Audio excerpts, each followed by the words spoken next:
चलिए खबरों के सिलसिले को आगे बढ़ा देते हैं। तेज रफ्तार के बाद विस्तार से खबरें आपके सामने रख देते हैं।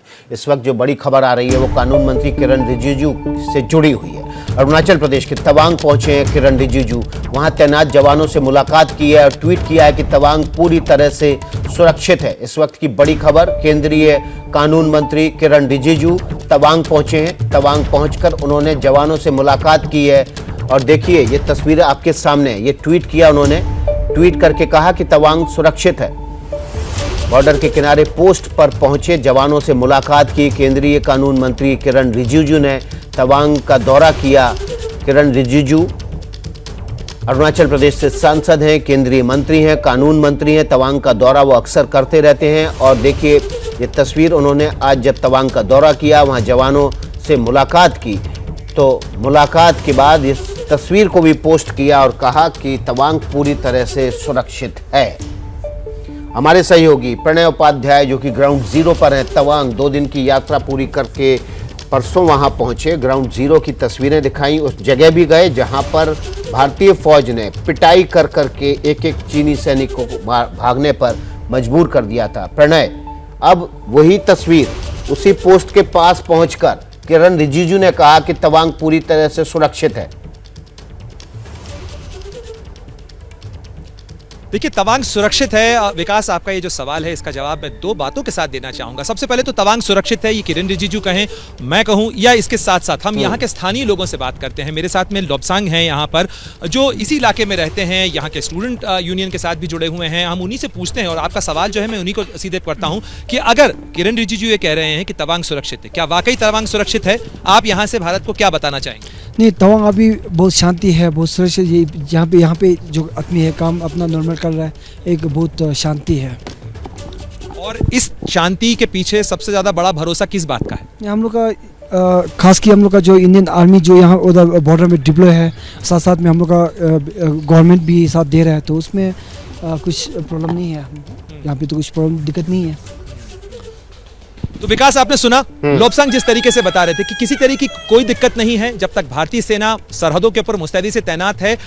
यहाँ पर लोग अपने आप को सुरक्षित महसूस कर रहे हैं। दूसरी बात इस चीज को लेकर मैं आपको बताना चाहूंगा कि जिस जगह मैं खड़ा हूं उसकी अपनी अहमियत है और उसकी चीन की जो तमाम हिमाकतें हैं, चीन की जो तमाम जरूरतें हैं, उसके पीछे एक बड़ी वजह ये जगह भी है। ये तवांग की वो मोनेस्ट्री है जो मेरे पीछे आपको नजर आ रही होगी। ये तिब्बती बौद्ध धर्म का दूसरा सबसे बड़ा धर्म स्थान है और इस मठ की अहमियत इस बात को लेकर भी है कि चीन तवांग को लेकर, अरुणाचल को लेकर जो दावा करता है, चीनियों का यह दावा है कि इसी तवांग मठ के अंदर इस बात के सबूत हैं कि तिब्बत का कभी यह हिस्सा था और इसीलिए वो अपना दावा जताता है। हालांकि हमने अब से कुछ देर पहले यहाँ के लामाओं से बात की, उन सभी लोगों का कहना है कि चीन दावे तो बहुत सारे करता है लेकिन उनके किसी दावों में किसी तरीके का दम नहीं है, ऐसा कोई सबूत नहीं है। जिस तरीके की बातें चीन की तरफ से कही जाती हैं और चीन की बातों का क्या भरोसा करना, वो तो दुनिया के हर जगह के ऊपर अपना दावा पेश करता है, चाहे वो समंदर हो या दुनिया के अलग अलग मुल्कों की जमीन को हथियाने का मामला हो। तो इस तरीके की जो चीजें हैं, लेकिन जी बिल्कुल प्रणय, आप अपनी बात जारी रखिए। और देखिए, जिस आप जगह पर हैं, इसी मोनेस्ट्री की वजह से पिछले साल इसी मोनेस्ट्री की तरफ से एक बयान आया था कि अगले दलाई लामा का फैसला चीन नहीं करेगा बल्कि तिब्बत के लोग करेंगे। और इस बात से भी खिसियाया हुआ है चीन और उसकी कोशिश रहती है कि किसी तरह से इस तवांग की इस मोनेस्ट्री को वो अपने कब्जे में ले ले या अपनी तरफ झुका ले। और ये भी एक बहुत बड़ी वजह है कि चीन हिमाकत करता रहता है कि किसी तरह से तवांग और उसके इलाके को अपने कब्जे में ले लिया जाए और भारतीय फौज हर बार मुंहतोड़ जवाब देती है। पीछे मुर्गा बांग दे के बोल रहा है तवांग सुरक्षित है।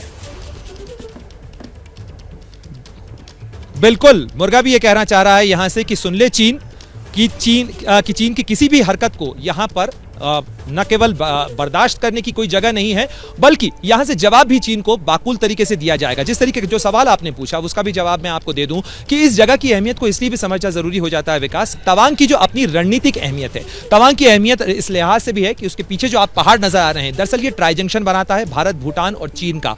इस जगह की अहमियत तवांग मोनेस्ट्री के कारण भी है। दलाई लामा के मुद्दे को लेकर चीन लगातार यह दबाव बनाने की कोशिश करता है, लेकिन यहां से तवांग मोनेस्ट्री भी ये क्लियर कर चुकी है, दलाई लामा और तिब्बती बौद्ध धर्म ये स्पष्ट कर चुका है कि अगला दलाई लामा तिब्बती बौद्ध धर्म के अनुयायी ही तय करेंगे, अपनी परंपरा के अनुसार तय करेंगे। तीसरी सबसे महत्वपूर्ण बात यह है कि इस पूरे इलाके की एक सामरिक और रणनीतिक अहमियत है और बुबला का वो दर्रा यहां से कुछ ही किलोमीटर के फासले पर है जिसका इस्तेमाल 1962 की लड़ाई में भी चीन ने दाखिल होने के लिए किया था। तब से लेकर इस इलाके को लेकर लगातार दबाव बनाने की कोशिश करता है। लेकिन अब जिस तरीके से भारत के लोग, भारत की सेना लगातार ये बताने की कोशिश कर रही है कि ये 1962 नहीं 2022 है और तब के भारत में और अब के भारत में बहुत चीजें बदल चुकी हैं और जो यहां भी नजर आती हैं। अगर हम तवांग में खड़े होकर आपसे सैटेलाइट कम्युनिकेशन के थ्रू बात कर रहे हैं तो ये बताता है कि भारत और का जो कम्युनिकेशन स्तर है वो कितना उठ चुका है, यहां पर कनेक्टिविटी कितनी बेहतर हो चुकी है, सेना की रसद की आवाजाही की जो सुविधाएं हैं वो बहुत बेहतर हो चुकी हैं और तवांग के ऊपर किसी तरीके से कब्जा करना मुश्किल है। लेकिन जाहिर तौर पर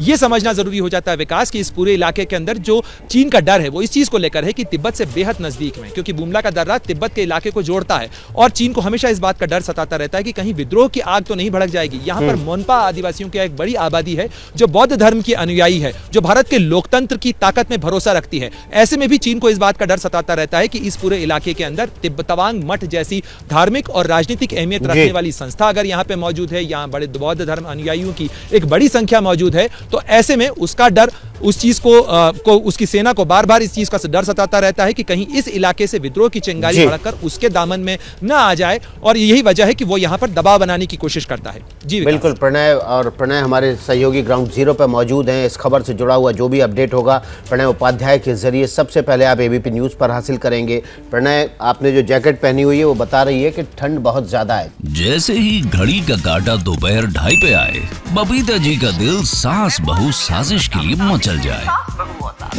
और ये है इनकी बहू, पूरे दिन ऑफिस की टेंशन हो जाए गॉन जब ये करें अपना फेवरेट शो फ्री टाइम पे ऑन। इनकी तरह आप भी देखें अपना फेवरेट शो अपने टाइम पर और डाउनलोड कीजिए एबीपी लाइव ऐप अपने स्मार्ट टीवी पर।